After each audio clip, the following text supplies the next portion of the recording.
there is not a bad player that is going to start on Ohio State, and somebody is bound to just take off and turn into a dog. If you can actually maximize all the talent they have on that offense, who's stopping Ohio State?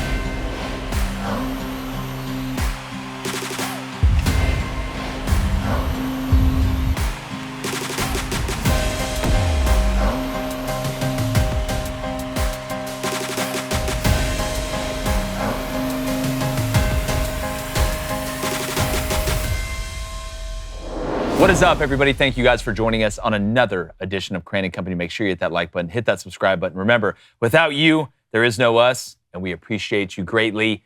And look, we've got a lot of these team previews coming out. You're loving them. We're loving them. It's a great come-togetherness of college football insanity as we get ready for the season.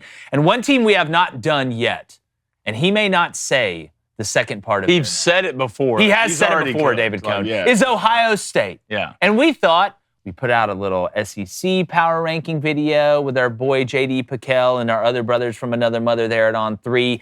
Why don't we bring JD back and talk about Ohio State and whether they can go back-to-back? JD PicKell, Yes, what's up, sir. JD? Let's go. What's up, brother? Fired up to be here, dude. How we feeling? I feel good. I sort of missed the idea that this was your alma mater's rival as I was walking in. So I'm pumped. It's good vibes. And I'll remind you. Record, and I'm like, I'll remind you. oh shoot, we're walking into something serious here. Hey, but So I don't I'm bring juiced, that man. into the No, room. That's the defending national champ. I can man. tell, yeah. Put some respect on him. I can Yes. tell. No. Respect on their name. That David. I'm almost putting missed respect that on maize them. and blue behind. I didn't even see that. No, one. that's not That coming was- down. Yeah, no. That's not coming down. But they're the defending champs. And what I really want to know is, are they going to do it again? Yeah, and I actually put out a post on X asking, the social media world, give me a percentage chance of what you think about Ohio State going back-to-back. And it's actually kind of low, but Blaine has the schedule pulled up over there. Before we get into who's coming back, the roster, where we view them in the prism of the top of college football heading into the season. Blaine, their over-under win total is what? Is it 11 and a half, something like that? It is I'll say 10 and a half. 10 I was going and to a guess half. 10 and a half. Right now, Yeah. 10 and a half is going off at minus 300. Oh, wow. 11 is going off at plus 105. Okay, so let's go to their schedule real quick. Obviously, they open with Texas at home. Yep. Biggest game, well, one of the two biggest games of week one, in my opinion. But Julian Sand versus Arch Manning. Obviously, that's going to be a good one. Then you got Grambling at home. Let's pray for Grambling. Ohio at home.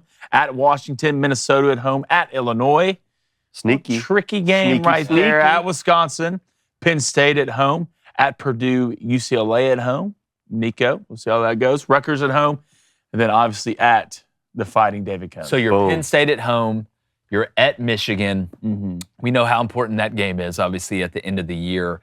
But when I look at this roster, and JD, this is something we've talked about with you, but I want to kind of hit it again.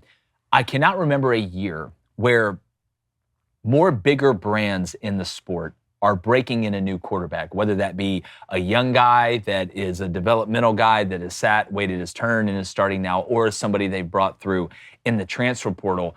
So looking at the roster around Julian Sand, which we don't know a lot about Julian, other we know he's talented, he wouldn't be the starting quarterback at Ohio State.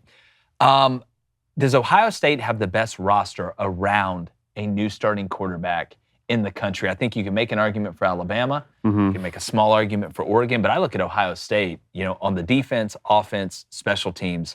I don't know how you find a better roster around a new starting quarterback. I think the conversation is probably with Texas, but even with Texas, you're like a lot of new weapons, new offensive line. Texas is up there too. But it's funny because with Ohio State, everything they're breaking in around Julian Sand, like you talk about in Columbus, the defensive line in the middle of that being a talking point for folks in that fan base, and how's that going to look? But it's all champagne problems, right? It's like, man, we just haven't seen this 4-star play, haven't seen this 5-star play yet. So I think the point you made is a good one. Like, I think 110% Ohio State's got the best roster for a new starting quarterback in college football. And I'm pretty high on Julian Sand too, man. I know it's another discussion, but I think Ohio State's in a great spot. Yeah, and everybody, Cohn, will talk about the wide receivers coming back with Jeremiah Smith, Carnell Tate. They've got a bunch of young Brandon guys that are Anderson, really talented, but two transfers that I don't think the C.J. Donaldson transfer, the running back from West Virginia, who's a really, really good football player, really balanced runner's gotten talked about enough. And then Max Claret tight end on the offensive side of the ball coming over from Purdue. He's really good. And then another caveat is a young quarterback needs an experienced center. Well, Ohio State has their center coming back, the guy that got beat out by the Alabama transfer, then obviously played when he got hurt and is playing at a really, really high level right now. When you look at this Ohio State offense, if you're the OC, if you're Brian Hartline, with all these pieces around, how simple do you keep it for Julian Sand early and then let him continue to progress, even though you're playing Texas in game 1?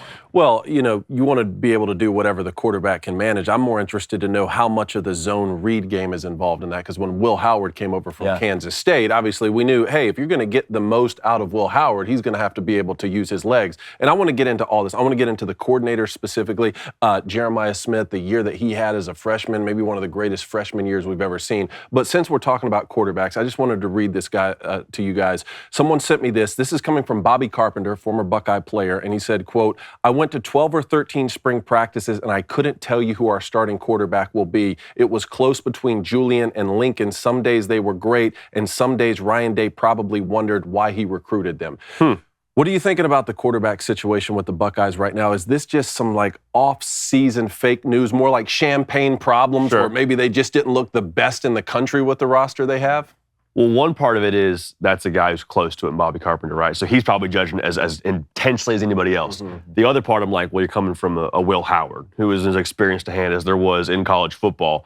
To me, I go back to the spring game, and we all got to see that on national television. And when the lights were on, national TV was there, Julian Sand to me was dealing. Like, there's some things that were a little bit inconsistent, first time starting quarterback. Yeah, I mean, you got the Bambi legs, whatever he had there starting out. But I am so impressed by the fact that he decided to go to Ohio State after Saban retired. Because I think for him, a guy from the West Coast, it would have been easy to transfer back to a USC or an Oregon or somewhere closer to home.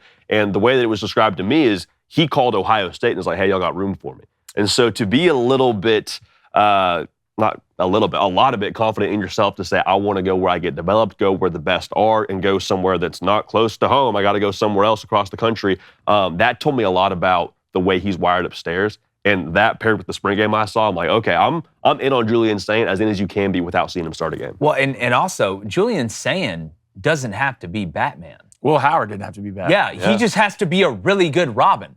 Make the right decision. You're going to have a good run game. The offensive line is going to be talented. And then on the outside, it's a freak show, starting with Jeremiah Smith. You have all the weapons to be able to just drive the car. You don't have to drive at 100 miles per hour. Just don't crash it into the side. And Ohio State can be really, really productive. Oh, and guess what? You're going to be damn good on defense. And the new age of college football, no one has to be Batman every single game. I mean, think about it. Buckeyes went 10-2 in the regular season a year ago. 12 months before that, they wouldn't have even made a 14 college football playoff. Yeah. They did enough to make the college football playoff when there's 12 spots, and then look at the run they went on when they did have to be Batman, and then they beat everyone. But a big part of that is the two coordinators they had. You got Chip Kelly calling plays, and some of the things he dialed up last year are absolutely filthy. We were in here whiteboarding it every single Monday after a college football slate. And then Jim Knowles on defense. There's a reason you brought him over as well. He's gone now to Penn State, and while Brian Hartline was on that staff, and I played against Brian Hartline when he was a Buckeye, and he's going to be calling plays, you have some really good guys as coordinators. Matt Patricia obviously taking over for Jim Knowles, but have they taken a step back at the coordinator position, and how much will we see that rear its ugly head this year? Yeah, I mean, I think there's nowhere to go but down when you got Chip Kelly and Jim Knowles as your two coordinators, right? And I think Ryan Day, as we've moved further away from the Chip Kelly hiring and further away from him taking a job in the NFL, it sounds like that was kind of the deal from the jump, is like, hey, Chip, come here for a year, then go do wherever you want to, go do whatever you want to do after that. I'm excited to see the different personality of the offense, because, I mean, we knew with Chip Kelly, we knew what it was. He's going to run the football, be creative, be dynamic. If an offensive line coach is calling the run, the offense can be a pretty run-centric, kind of physical. Brian Hartline calling the plays now, former wide receiver. Yeah. That's might be a little bit, hey, Julian, get ready, babe. It's funny you bring that up. I mean, Blaine, you're a former wide receiver. I always, when you look at coordinators, or play callers in general, even head coaches that are play callers, it's amazing how many times the position that coordinator played when he was a player is what they lean on, right, while calling plays. That's why, so many guys want quarterbacks as play callers, because quarterback understands, obviously, how important the run game is, how important being balanced is.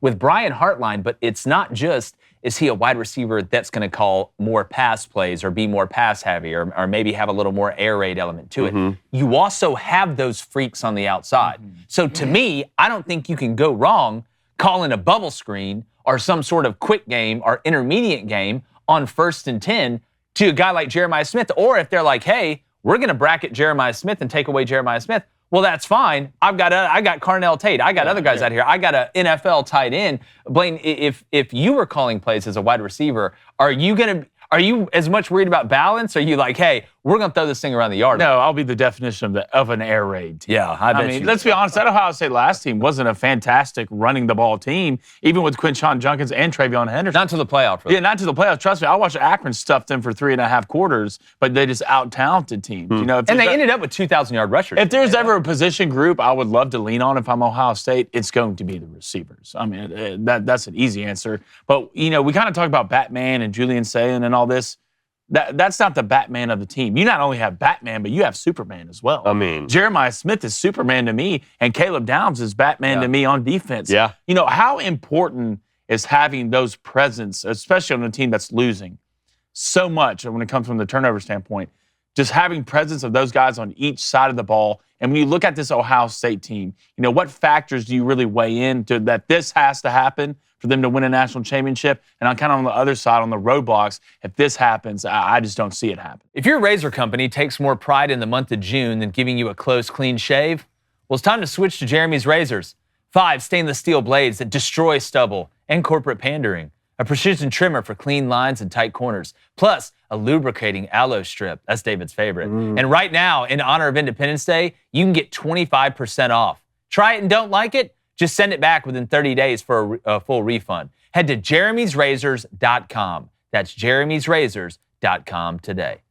Yeah, I mean, I think to answer the first part of your question with the presence of a Caleb Downs on the back end of that defense, I mean, we saw him get moved around throughout the entire season last year for Ohio State, but in the playoff where they were just like, you know what, we're going to let Caleb play the middle of the field, we're going to let him patrol, and then defensive line, you go eat. The defensive line exploded for double-digit sacks in the college football. Like, there was a different defense when he was back there. So the fact that you have a new defensive coordinator to, you know, call the show, that's great. And I have my reservations around Matt Patricia and how that'll work at the college football level. But when you have Caleb Downs back there, it's wide out for whatever problems you might have on defense and what you have to fix. To answer the part about what I'm looking for in terms of cause and effect for Ohio State repeating next year, quite frankly, you mentioned if they bracket Jeremiah Smith, well, who does that fall on then to go to the right place with the football and find a Carnell Tate, Brandon Ennis, Max Clare? It's got to be Julian Sayin, not just being conversational in the offense. He's got to be fluent when speaking the offense and know, okay, Jeremiah Smith's taken away, boom, we're to Carnell Tate, boom, we're to Max Clare in the middle of the field. If you can actually maximize all the talent they have on that offense, who's stopping Ohio State? No, and again, that's why, you know, we always say the teams that win the most and the biggest can win the most ways. And I do think this Ohio State team is very versatile and balanced, even without seeing Julian Sayin yet in the regular season because of what's around him. I think you can make a similar argument for Arch Manning as well. But when you look at Ohio State, you know, it's all the stuff on the outside, the glitz and glamour, that's obviously important. The quarterback position is the most important position on the field. But where Ohio State and these you know, champagne room teams make their hay is on the line of scrimmage and on the edge of the line of scrimmage. You look, Ohio State loses a couple guys on the edge that are really, really talented. I mean, we all know Jack Sawyer and JT and these guys. But the guys behind them are really, really talented to the point where we're not questioning the edge of the line of scrimmage on the defensive line. It's the interior. But to your point, there is not a bad player that is going to start on Ohio State, and somebody is bound to just take off and turn into a dog. And the linebacker room at Ohio State is really, really talented. I mean, Styles coming on at the end of the year. He's an NFL player. I just, from the Matt Patricia standpoint, the thing that concerns me about that is you don't, especially when you have great players, you don't need to be incredibly complex all the time. I think Ohio State can rush for and get away with it. You don't need to get super exotic. Now, I'm not saying you always do the same thing or you don't pressure or do things like that, but I think Ohio State can go out there, have 2 safeties high. I know you want to roll Caleb down, pun intended, or maybe even put him at nickel and let him play there and have two safeties over the top. I don't think Ohio State has to rob Peter to pay Paul anywhere on the defense. No, I don't think so either. And the interesting thing about what you said, David, before is Ohio State last year, kind of an underwhelming regular season, like 10-2, lose to Michigan, finish the year. We're like, what's up with Ryan Day? He's got an armed guard at the house. Like, vibes are bad in Columbus. Season resets in the college football playoff. For sure. They go 2-2 in that split between Texas, Illinois, Penn State, Michigan. They're back in the college football playoff. At that point, Julian Sayin is no longer a first-year starting quarterback. We're past the 12-game threshold. Like, at that point, defense could maybe flip the switch if they have any problems. Like, the fact that Ohio State will once again have time to figure it out when they get to the playoff and correct their mistakes with all that talent, like I think we all agree, talent is also one of those big pieces in college football that at some point in time will eventually show itself. Yeah, it's more important now than ever in college football to improve as the season goes on because you don't have to be undefeated. And that's on coaching and that's on senior leadership. And so I'm wondering, with the Buckeyes having lost so much to the NFL draft, which they do every year, how much is there going to be any complacency? How much hunger is there to go repeat from those guys who had lost, so many games in a row to Michigan? And I kind of want to get into that part of it because I don't think the Buckeyes play as well in the college football playoff a year ago if they don't lose to Michigan around Thanksgiving. And now you lose 3 in a row to Michigan when Jim Harbaugh's there, okay? And I think you can make a case that those Michigan teams were just legitimately better. For the first time in a long time, they were just better than you. They were more hungry than you. They wanted it on both sides of the football, and they beat you 3 years in a row when Jim Harbaugh's there, who's now off to the NFL. But then the 4th one in a row, when Sharon Moore takes over, Michigan threw for 60 yards in the football game, and they beat you 13-10. For a 5th year in a row now, what is this game going to look like? For the first time since I can remember, you're going to have a team full of Buckeyes who've never beaten Michigan, and you're going to have a team full of Wolverines who've never lost to that team. How is this going to impact, the season or that game in November when we get to it? It's a great question. It's a really good question that I don't necessarily have the answer to, but I do think there's something to when Michigan was losing all those games in a row to Ohio State. There was one team, I remember it vividly, it was the snowy, 2021 game, 2022? I think it was 2021, snowy game. Son Haskins, 5 TDs. Exactly, yeah. So I say I remember it vividly, then I'm second-guessing the year. But there's a play in the end zone where I think it was like a late hit from an Ohio State defender, maybe it was the other way around, but there was a Michigan player that after the play had ended, and everybody knew it was cheap, didn't just go back to the huddle, kind of walk it off. Like, you could tell he bucked up, got in the Ohio State defender's face or Ohio State offensive player's face, whoever it was. And it was very clear there was a line drawn in the sand within that locker room that nope, this ends now. And so for Ohio State, I wonder maybe it's Caleb Downs, maybe it's Jeremiah Smith, maybe it's the young buck Julian Sayin, California cool. Somebody within that building has to draw a line in the sand and say, this is not how this goes anymore. But it needs to be on the field. Yes. It doesn't need to be in a press conference. It doesn't need to be on Tuesday of game week. Now, I'm not saying anything dirty, but at some point, and we know how much vitriol there is in that rivalry. I mean, we debated with Josh Pate which one is a better rivalry right now, Iron Bowl or the game, which we're going to be releasing that at some point here in the near future. There's some things that have to happen on the battlefield for it to really, really get guys together. And it's a great point you bring up. But I'm so excited to see the dynamic of Ohio State and Michigan this year because it does feel, like a little bit of a changing of the guard, right? With Bryce Underwood now coming in at Michigan with all this hype. And then Julian Sayin is now both young quarterbacks that are going to be playing against each other a couple times. Who's going to take that first step this year? But speaking of first steps, I definitely want to ask you about this first game against Texas. And we did a full preview on it. You can find it on our YouTube channel. I think this is a perfect scenario for both Texas and Ohio State for 2 reasons. One, if you lose this game, the season is not over. The beauty of the 12-team playoff, this is, and I hate the term quality loss, but if there's ever a quality loss, losing this game, even Ohio State losing it at home, does not kill you. But 2, it gives you a barometer of truly how good you are at this point, and that game tape will be invaluable as opposed to if it was flipped and Ohio State was playing Grambling in week 1 and they just beat them to death.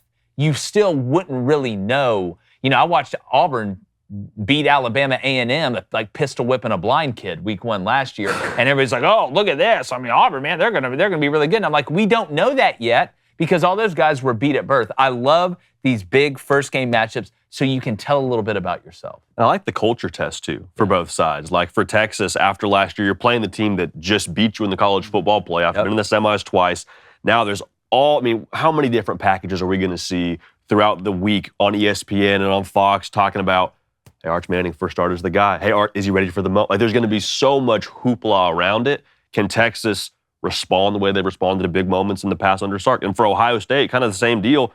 It's a national title hangover potentially, new quarter, all these things. And so whoever is able to meet that moment and have the right things done internally at this point in the calendar throughout the summer, throughout fall camp, and be able to meet that moment the way you're supposed to meet it, that's going to tell us a lot about how they're wired too. Who would you trust more right now if you had to choose? Arch or Julian? I would trust probably Arch more because he's had more time in the system. You've seen more. I've seen more. Just overall, as a team, I trust Texas more. Like there's quietly, I think, more continuity when it comes to their staff and the way Sark does things. Not a great thing to throw in during an Ohio State preview by my part, probably, if we're reading the room. But just well, you got to call it how you see. Like, hey, that's a spade, baby. You lost your quarterback, you lost both running backs, you lost 4 out of 5 offensive linemen, you lost your entire starting the defensive linemen, you lost both your corners. And I know you're Ohio State, I know Texas lost a lot, but that's just a lot of turnover just to come back and be, hey, well, we're this good again. Who replaced their talent better, you think? From what they lost in the NFL draft? Because it was about the same. It was like 14 guys from the Buckeyes, 12 or something from Texas. Well, we got to remember, Baxter was injured last year for Texas. Yeah. So adding him with the emergence of Wisner at running back was huge for Texas because now you got 2, and they're 2 kind of different type of runners when you look at them. The wide receiver room at Texas is what I'm interested to see with losing Golden and some of those others. But Sark is so good, and both these teams are really, really talented.